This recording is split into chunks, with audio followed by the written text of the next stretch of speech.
ओम नमः शिवाय। जय माँ गौरी शंकर भगवान की जय। श्रावण माहत्म की जय।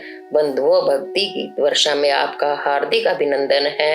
आज मैं श्रावण मास के 17वें अध्याय का आपको शरण कराती हूँ।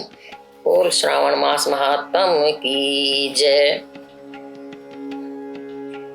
भगवान शिव कुमार ने संत कुमार से कहा कि हे देवेश्वर, अब मैं पवित्रारोपण के विषय में कहता हूँ, सुनो। प्रथम सप्तमी के दिन अधिवासन करके अष्टमी को पवित्रा अर्पण करनी चाहिए। जो मनुष्य पवित्रा को बनवाता है, अब मैं उसका पुण्य फल कहता हूँ। पवित्रा बनवाने वाले को सारे तीर्थों के स्नान का फल प्राप्त होता है, क्योंकि शिव रूपी शक्ति सभी में अंश के रूप में निवास करती है। अतः न तो किसी प्रकार की चिंता, न शत्रुओं का भय और ग्रह दोष भी नहीं होता। उसके सभी कार्य पूरे होते हैं। राजा तथा सामान्य जन के लिए इससे अधिक पुण्य फल देने वाला कोई अन्य साधन नहीं है। स्त्रियों को यह अतुल सौभाग्य देता है, अतः उनके लिए यह अनंत फलदायक होता है। श्रावण मास शुक्ल पक्ष की सप्तमी को अधिवासन करना चाहिए।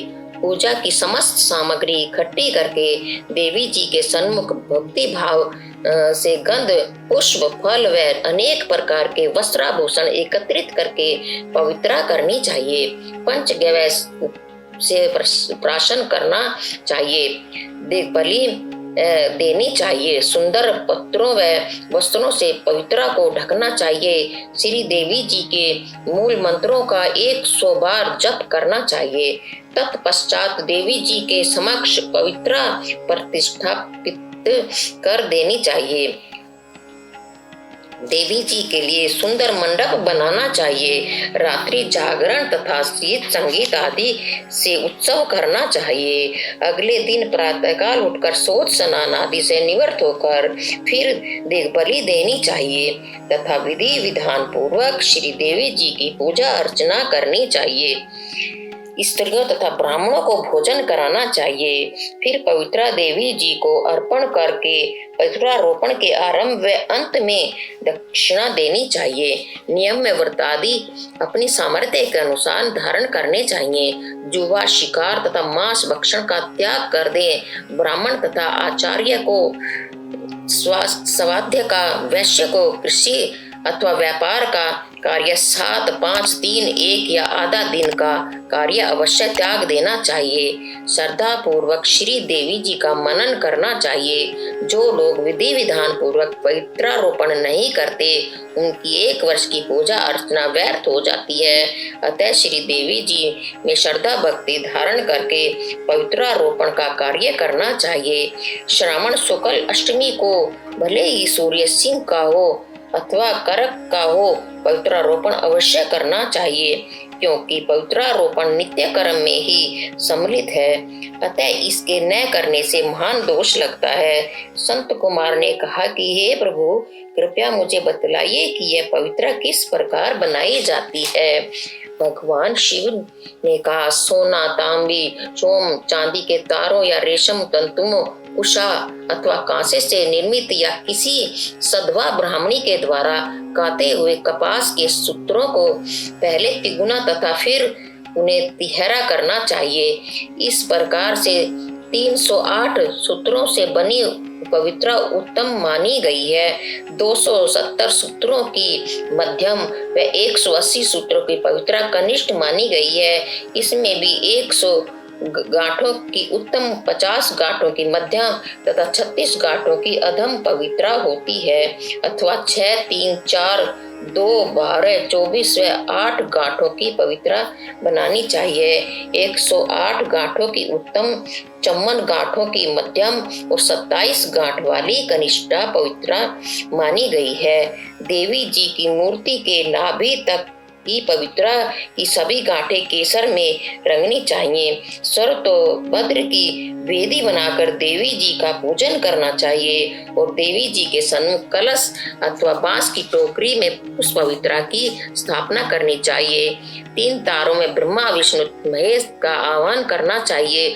9 सूत्रों में ओंकार, सोम, अग्नि, विधि, नाग, चंद्र, रवि, ईश तथा विश्ववेदता का आह्वान करना स्थापना करनी चाहिए।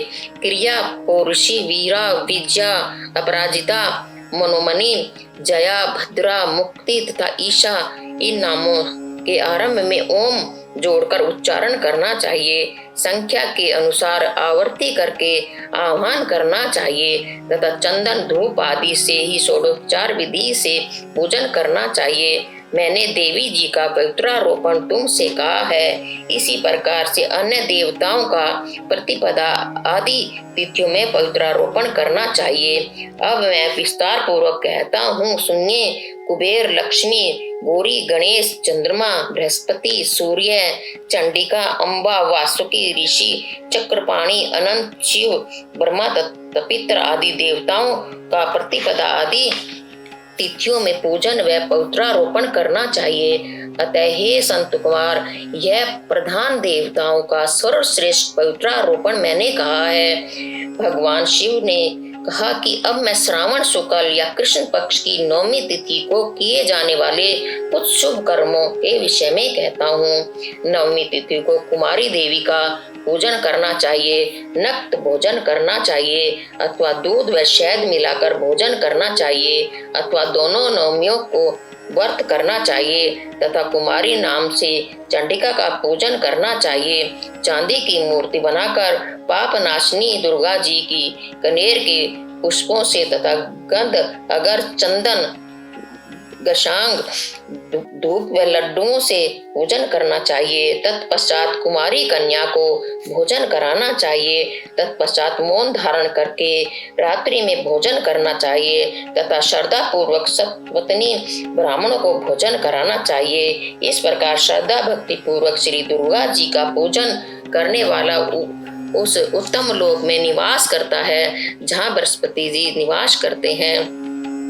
भगवान शिव ने कहा, हे संत कुमार, यह नवमी का व्रत मनुष्य के दुखों का, समस्त पापों का नाश करके धन संपत्ति, पुत्र पुत्रादि आदि की वृद्धि करके अनंत उत्तम गति प्रदान करता है। बोल शंकर भगवान की जय। श्रावण मास महात्म्य की जय। बंधु, चैनल को लाइक, शेयर और सब्सक्राइब करें और बेल आइकन दबाएं, जिससे कि आपको हर नई जानकारी मिल सके। बोल शंकर भगवान की जय। ओम नमः शिवाय, हरि ओम नमः शिवाय, ओम नमः शिवाय, हरि ओम नमः शिवाय, ओम नमः शिवाय, हरि ओम नमः शिवाय, ओम नमः शिवाय, हरि ओम नमः शिवाय, ओम नमः शिवाय, हरि ओम नमः शिवाय, ओम नमः शिवाय, हरि ओम नमः शिवाय। बोल श्रावण मास महात्म्य की जय।